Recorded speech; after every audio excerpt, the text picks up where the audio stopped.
because what he brings is not minor at all. And we're going to talk about it a little bit this morning. We are going, here it is, folks. We're going to read the book of Habakkuk this morning together.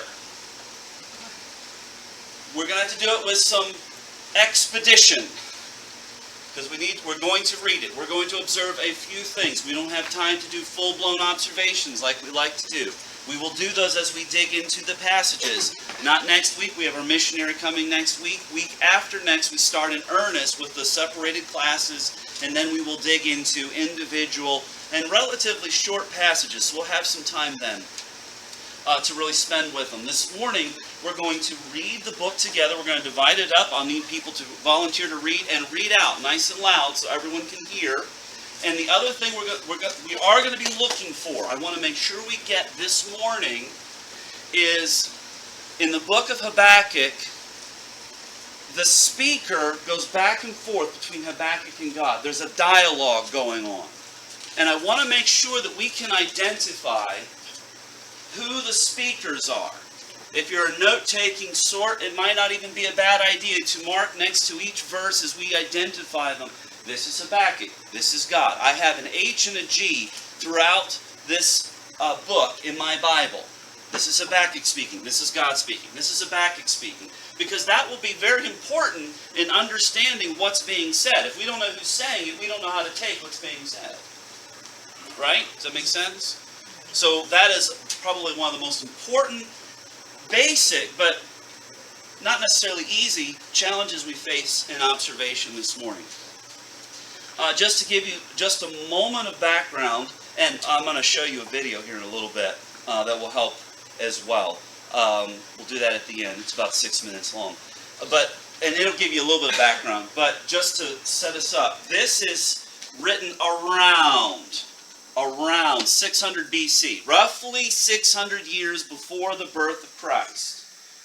This is after the 10 northern tribes, the northern kingdom of Israel has been captured, taken into captivity by Assyria. This is before Judah, the two southern tribes of Judah and Benjamin, the kingdom of Judah, are captured by Babylon.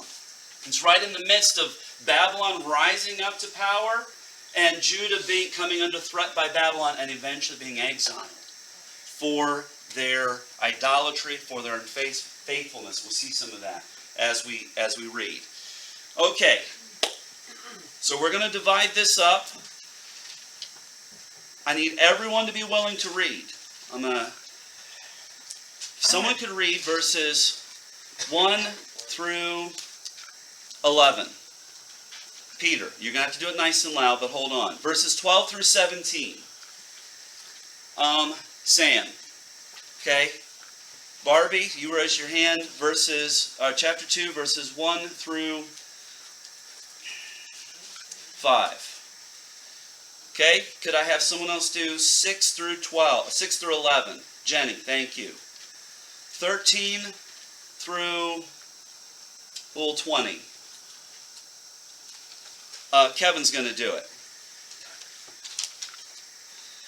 Chapter 3, 1 through 7. Tatiana's going to do it. 8 through 15. Carol's going to do it. If the adults will volunteer, I'm going to ask the adults to do it. I also need everyone to do it nice and loud. 16 to 19 at the end.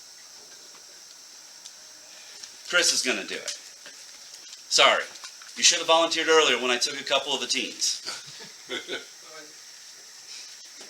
I'm going to try, Scott. It might be no problem. All right.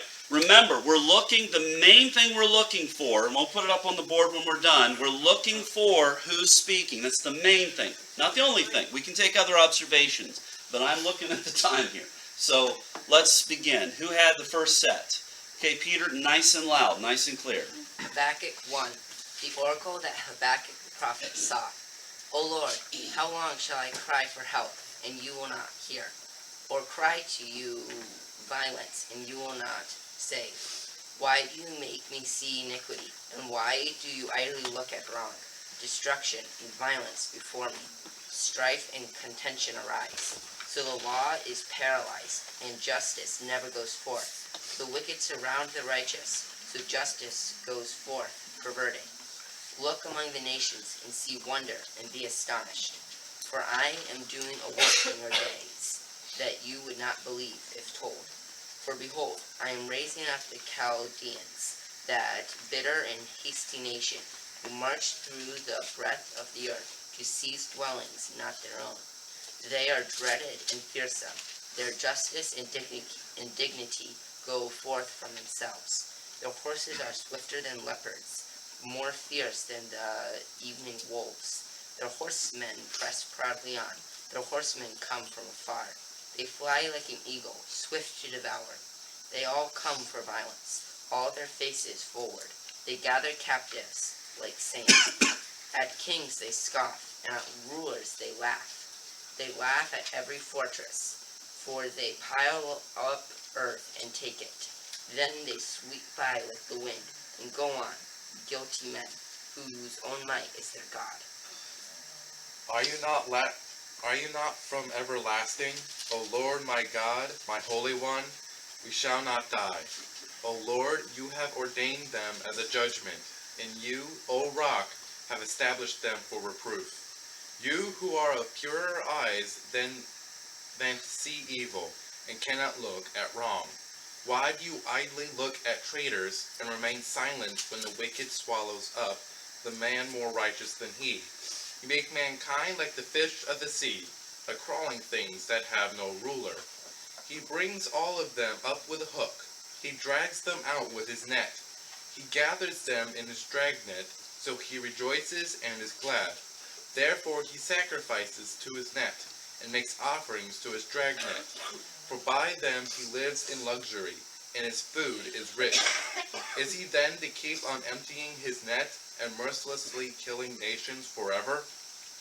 I will take my stand at the watchpost, and station myself on the tower, and look out to see what he will say to me, and what I will answer concerning my complaint. And the Lord answered me, Write the vision, make it plain on tablets, so he may run who reads it. For still the vision awaits its appointed time. It hastens to the end, it will not lie. If it seems slow, wait for it. It will surely come, it will not delay.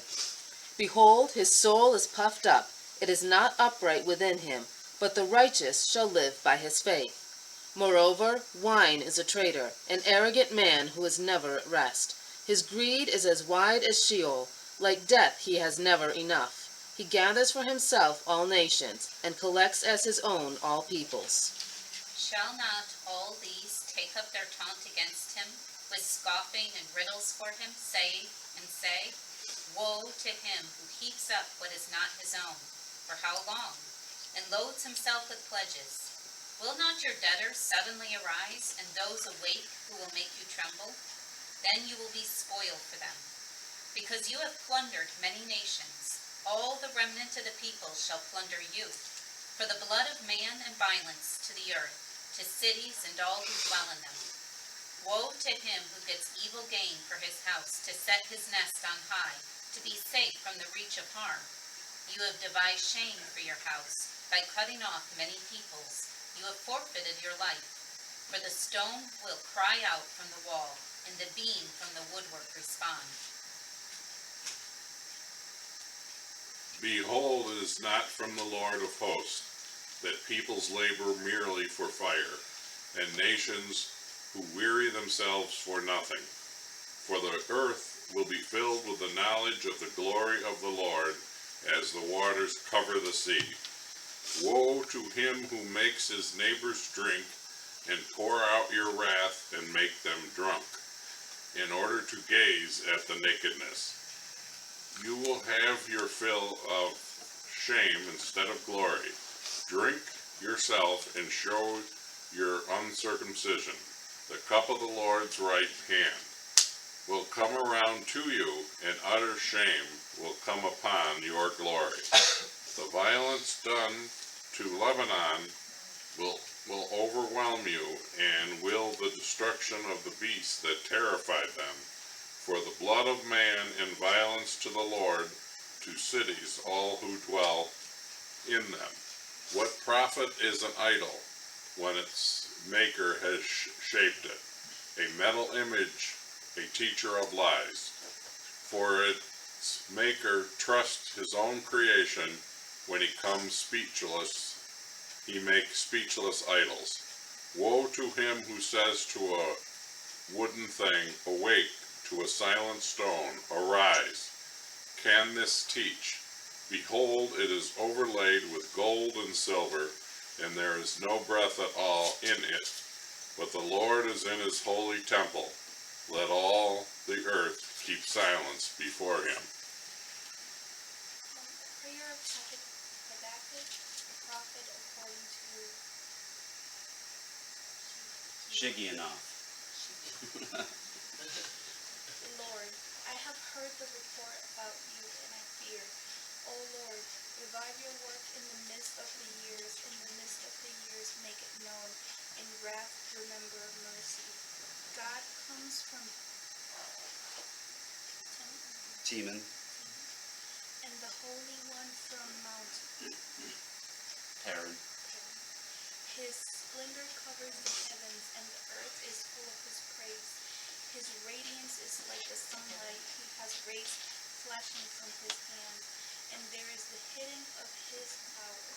Before him goes pestilence, and plague comes after him. He stood and surveyed the earth.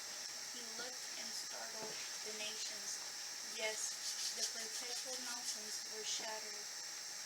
The ancient hills collapsed. His ways are everlasting.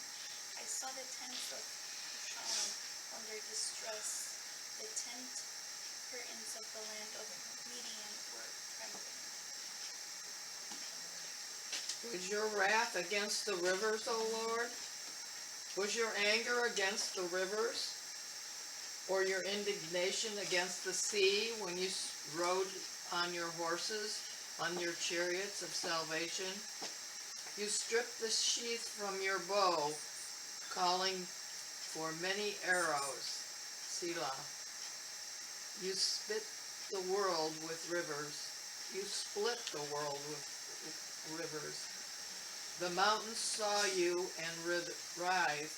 The raging waters swept on. The deep gave forth its voice. It lifted its hands on high. The sun and moon stood still in their place. At the light of your arrows as they sped, at the flash of your glittering spear, you marched through the earth in fury. You threshed the nations in anger. You went out for the salvation of your people, for the salvation of your anointed. You crushed the head of the house of the wicked, laying him bare from thigh to neck. Selah. You pierced with his own arrows the heads of his warriors, who came like a whirlwind to scatter me, rejoicing as if to devour the poor in secret.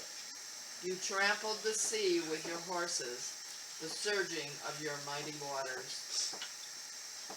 I hear, and my body trembles. My lips quiver at the sound. Rottenness enters into my bones. My legs tremble beneath me. Yet I will quietly wait for the day of trouble to come upon people who invade us. For the fig tree should not blossom, nor fruit be on the vines.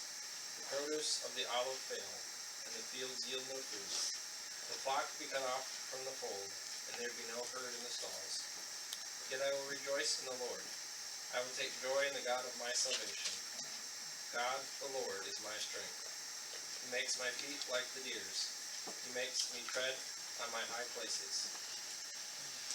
To the choir master with string instruments. All right. Very good. Thank you all. That was a blessing. It really was. It's nice to read a lengthy passage of Scripture together. Let's grab our observations again, particularly thinking through who is speaking when. So go ahead, someone volunteer something for me. I didn't get to speak, but I studied my Bible. Sure. Habakkuk was speaking from verse 2, 3, and 4, and 1 is the introduction. Okay, so one, I'm just going to do it like this. Habakkuk. What else? 5 through 11 is God. 5 through 11. 1, 5 through 11. God.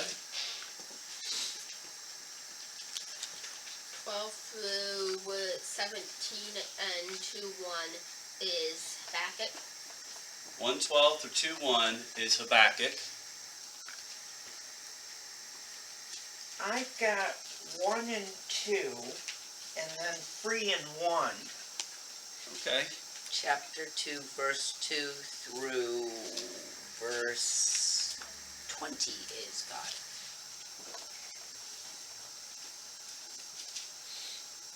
Okay. Verse 3 through Verse 3. Chapter 3. Chapter 3? chapter 3. Yeah, chapter 3, okay. It's Habakkuk's prayer. How far does it go? 2:16. To 16? Verse 16? Okay. Does it stop at verse 16? No, he ends with rejoicing. Okay, so it's the whole thing then. All right, I agree with you. But verse 20 and verse 2, isn't that Habakkuk? Verse 20? In chapter 2. That is, no. Really? Okay, I'm glad Noella brought that up. Why do we say that basically all of chapter 2 is God speaking? When it's talking about God sometimes. God can talk about himself. Okay. Notice chapter 2, verse 1, or verse 2. Chapter 2, verse 2. Then the Lord answered me and said, write down the vision and inscribe it clearly on tablets, so that one who reads it may run, like a messenger. So verse 2 says, God says to Habakkuk, I want you to write this down. This is the message. What is the message then? Chapter 2. The remainder of chapter 2, right? So even though God gives Habakkuk a message to give, so that it talks about God, it is God speaking to and through Habakkuk. Okay, yes. Because I had been writing H and L's through. Some of them I wasn't sure about, so I didn't put Okay, well, so we did this so that we could do it correctly in our margins if we needed to. Okay, we have, good, excellent. So it's Habakkuk, God, Habakkuk, God, Habakkuk. Right? It's kind of neat to see it that way. Habakkuk's got something to say, God says something back, Habakkuk's got something else to say, and God has something to say back, and then Habakkuk responds. And that response, especially the last several verses, last 3 verses of the book, 3? Yeah, 3 Yes. verses. 3 verses, 17, 18, and 19. Really ends up becoming the point of the book. It becomes the point of the book. It takes all of this back and forth. Habakkuk is a man of faith. He is a prophet. He trusts God. He believes in God, and yet he has questions. Do you ever find yourself as a believer going, I've got questions, God? And am I the only one? No. I got questions, God. And God lets Habakkuk ask his questions. Sometimes forcefully. And Habakkuk isn't the only place. By the way, does this sound like anything else you've read in Scripture? Psalms. The Psalms? What about the Psalms? Well, some of them are, Lord, why aren't you answering? Why aren't you dealing with this? And then other times it's, Lord, you did deal with this. I praise you for it. Right. Yeah, look at chapter 1, verse 2. How long, Lord, have I called for help, and you do not hear? I cry out to you violence, yet you do not save. Read that with emotion. Read that with frustration. Right? Yeah, because that's Habakkuk going, God, how long? How long? I don't understand. Go ahead. I love the fact that God is not put off by the fact that we get frustrated and don't understand. He never comes down on people and says, why are you asking that again? Right. Can't you see it? No, That's right. he's so patient with us. Yeah. You know, the book of Lamentations, which is, I mean, the whole book is just that. It is Jeremiah crying out to God about the destruction of Jerusalem after all of this in Habakkuk. And Jeremiah giving voice to Israel's, to Jerusalem's cries, complaints. Why is Jerusalem in trouble? Their own sin. Their own sin, and yet they're allowed to cry out to God, begging God, wondering, God, where are you in all this, when it's their own sin. And God inspires books like Habakkuk to go, you can ask, I can handle it. Right? It's not just that God is patient, it's also that God is more than big enough to not be threatened by our questions. I love that. I love that. God is not threatened by our questions. All right, we could do a lot more with observations, but we will be doing that as we get into these further on. I want to show you this. I think you really appreciate this. There's a ministry called the Bible Project. They exist, as far as I know, mainly on YouTube, but maybe other places. Jenny and I were talking about this because we're both familiar with Bible Project, and they do for, I think, every book of the Bible, right? Yes. Yeah, I thought so. Every book of the Bible, they do like a 6 or 7 minute overview, just like a snapshot of what's going on in that book. And occasionally they say something I don't agree with, but this one is really, really good. It's on Habakkuk. I think you'll enjoy it, and it will help. Okay. It's a lot to digest, a lot to take in, just an overview. We're going to be going back through that as we go through the book. But again, the point is what God is going to do, what God has promised to do when it comes to this dark world we live in, this fallen world we live in, God will answer that. Right? God will answer the trial, the tribulation that is this world. And we can trust Him for it. All right, folks, we will reconvene, I guess, in a little bit.